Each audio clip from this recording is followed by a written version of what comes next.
Mm. Okay, good evening, Mr. Wahyu. Here, I would like to continue my presentation, my friend's presentation. I would like to explain about the vowel features and allophonic rules. If we take quality as primary, we can regard I, U, A, and O as a tense or more peripheral, and simply write a redundancy rule to say that all tense vowels are phonetically long. On the other hand, we could do the opposite and take the length as the important factor. So these vowels are long, like I, U, O, A, and O, and redundantly also more peripheral. Here peripheral means that here tense are category of grammar, which emphasize the use of verb as we focus on the verb and the other meaning. The peripheral is discussion around the word that we discuss. Next, sorry, phonetic similarity and detective distribution. For instance, schwa in accent other than NZA is confined to unstressed position and therefore does not, strictly speaking, contrast with most other vowels. Here, I would like schwa here is the name of a vowel sound is only is found only in unstressed position in English. For example, along, butter, doctor, and etc. And NZE here is the New Zealand English. Again, as with consonant, detective distribution often results from languages change. For example, or for instance, from evidence from Old English indicates that a much wider range of vowel was probably found in unstressed syllables at that period. K. Free narration, neutralization, and more phonemics. Here, first, I would like to explain about the free narration first. This again correlates with sociolinguistic rather than linguistic conditioning.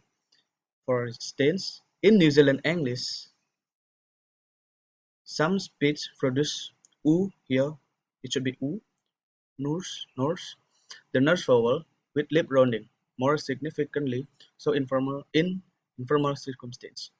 Here correlates is mean the the vowel uh, have a correlate or correlation with the sociolinguistic uh, and linguistic. Here, like nurse vowel with lip rounding, we could say nurse with lip rounding. Oh, like nurse. That's a free narration. Okay, next is neutralizations. Neutralization of this short are extremely common for English vowels. From the Scottish vowel length rules example considered earlier, we conclude that vowel length is not contrastive, contrastive in SSA and Scots, since it was possible to predict that long vowels appear before certain consonants or at the end of the words. Here, SSA is south or the definition is the people in south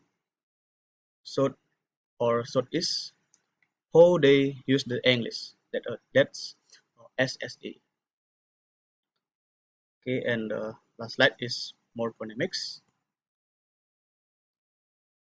To put in another way, not all alternations involving morphology are completely productive.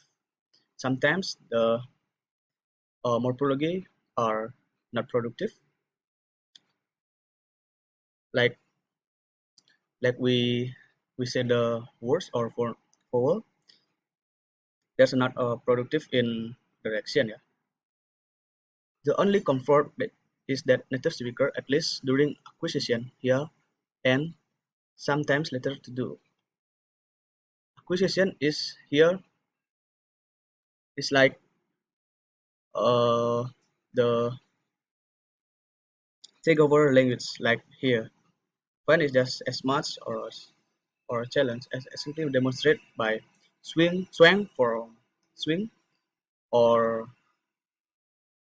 pattern of mid to map. Here the acquisition is like take over the language like verb like swing. We can say it to swang and met to meet. That's we say the acquisition in morphonemics. Okay, I think that's all about my presentation. Thank you for your uh, attention and good evening.